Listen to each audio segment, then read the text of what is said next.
Hi, welcome to Jigsaw Geek, and today I want to talk to you about Golden Lion, number one in the Final Piece Puzzles line of puzzles. Having done some research a little bit, I guess they have about 30 puzzles out. They have 3 waves, and these are the puzzles in the first wave, and I was immediately attracted to these 2 puzzles, and then when I noticed that there were a series of puzzles, I decided to get the first one. Now, I've already completed the puzzle and I've actually already put it away. Number one, I want to talk about the beauty of this box. This is what immediately drew me to this line of puzzles because you could store the puzzles like this with a number. They have images that represent each puzzle, or you can go ahead and do them like this or like this. What's really interesting is that this is a budget line of puzzles, what I would consider a budget line of puzzles. It cost $20. I liked this art style, and since it was the first in the series, I thought I would give it a try. And I thought, well, it looks pretty easy.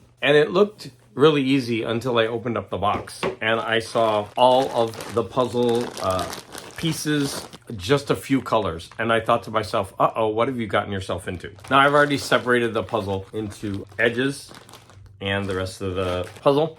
And it does come with a nice poster, although it is very thin. So you're going to have to be careful with it, but it is very nice. And like I said, I think this puzzle company is trying to give a really elegant feel to their customers while keeping the price down. So after doing this puzzle really defied my expectations. I could not believe how much fun this puzzle was. Now, when you first look at this puzzle, you might become overwhelmed with, all the lines and the shapes. But once you become aware that you're going to be doing this puzzle in stages. So for example, this was the section that I did last, and it actually, took me the most time besides initially. Now, I did not record myself doing this puzzle. Instead, I took a bunch of still images, which I'm going to put on the screen. But what I really want to focus on is the unique way that the pieces would fit together. And so you would have groups of 2 or 3 pieces that would interlock. And this had me dividing the puzzle pieces into 2 types. So one, you had the standard 2 in, 2 out, and I shape sorted all of those onto trays. But then I also shape sorted these interlocking 1 in. They were kind of like W pieces where they would fit together. This helped so much in doing this puzzle because later when you were putting pieces into the puzzle, you would put in 2 to 3 pieces at a time and you felt like you were getting that much more done. Initially, I did have to spend an hour or so, or maybe longer, just fitting in all the different pieces and lining them up on the trays. And actually, that was a lot of fun too, just matching them up. It does seem like you're shape sorting, but it was shape sorting with a twist, and I really like that. And then when it came time to actually doing those sections, you could grab 2 or 3 chunks and put them in, and then put the pieces around them. This was a really interesting and unique way to puzzle, and it won me over. I loved this puzzle so much. It's probably one of the most interesting and satisfying puzzle experiences I've had in a long time. Now, again, if you're not a fan of, a lot of the same color, or this is the part that was most difficult, you would have the same color in different spots. And so I like when there's a certain color that's, it goes here. But then when you have colors that might go here and here, or here, or over here, that makes the puzzling experience that much more challenging. But I was never frustrated with this puzzle. And every time I walked away from this puzzle, I was excited and I wanted to keep going. I never wanted to stop. This puzzle was so much fun. Now, I can't wait to do another puzzle in this series, but I told myself that for this month, that I am not going to make any frivolous purchases. Not that buying puzzles is frivolous, but I have so many that I need to do. I'm going to go on a mini vacation in the middle of the month, and I told myself I need to save money up for that. But I so want to buy another puzzle in this series. I really want to buy number 2, The Great Wave, and number 8, Bear Country. But I honestly would like to do all of these.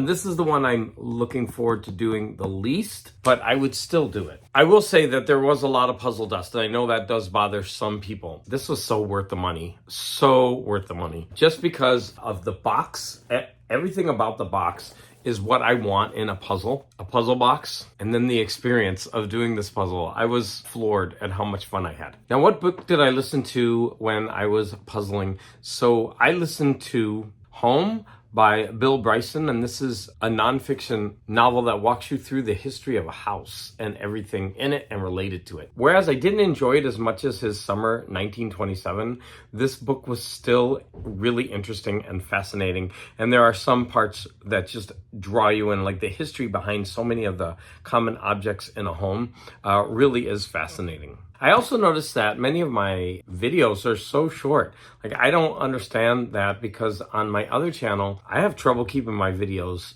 to a really short length. Like, they're usually really long. And so I decided that I'm going to go ahead and also do this puzzle as a bonus. Now, I know many people have done this on their channels. I've seen it before, but I haven't done it. So I'm going to go ahead and knock out this puzzle, and I am going to do it in a time lapse, because I think with all this color, it would be a lot of fun.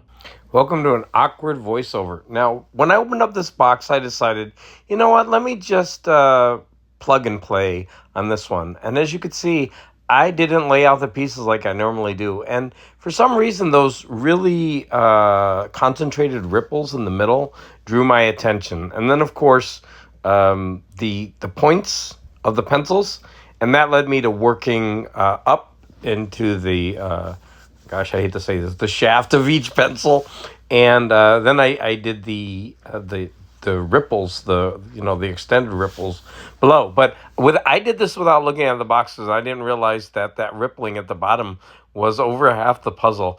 But yeah, this was just a fun puzzle, and you're going to see I'm going to be done here very, very shortly.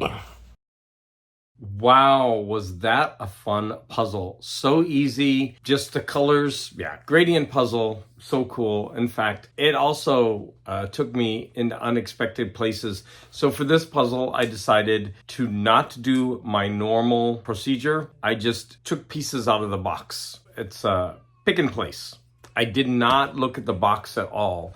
And as you're going to see, for some reason, I gravitated toward this, and then I started working up this area, and then finally I did these colors at the bottom. Now, being a Springbok, this does stand the pickup challenge. I don't have this put together, glued, and so I'm afraid that it's going to fall apart. But look how absolutely gorgeous this image is. Now, something that was really funny when I was doing this puzzle is that the very last section I was doing was the pinkish, wavery colors in the corner. And there was a piece, and I didn't have many pieces left, and I kept trying to put it in, and it wouldn't go in. And then at the very end of the puzzle, this was an extra piece. There's a double of this. And so I'm just going to go ahead and put this back into the box, but this is the one that I'm going to sign.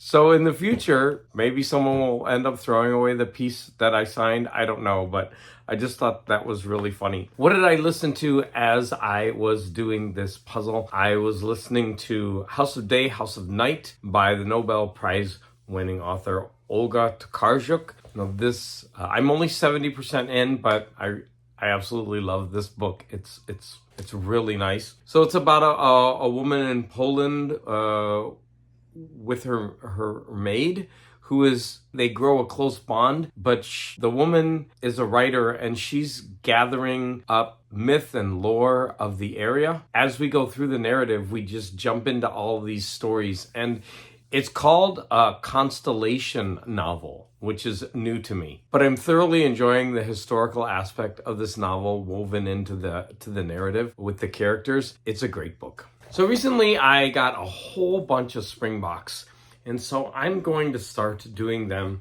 maybe one, maybe alternating or every 3. This one is called the Good Time Tailgate Club, and I think it's 750 pieces. But what I'm going to do is, as I'm doing these puzzles, I'm going to be putting the pieces in plastic bags when I'm done. Oh, someone actually they put it together, so I'm gonna have to undo it. I might have to do some box repair. So for example, this one, I'm going to reinforce the boxes. I know that brings down the value, but I don't care about that. I just like owning these puzzles, and I don't mind doing some repair on the boxes. I'll watch a couple of YouTube videos on that and try to do the best job possible so that I could keep these in my forever puzzle collection. As always, I want to thank you for the support, and of course, any comments that you leave are always greatly appreciated.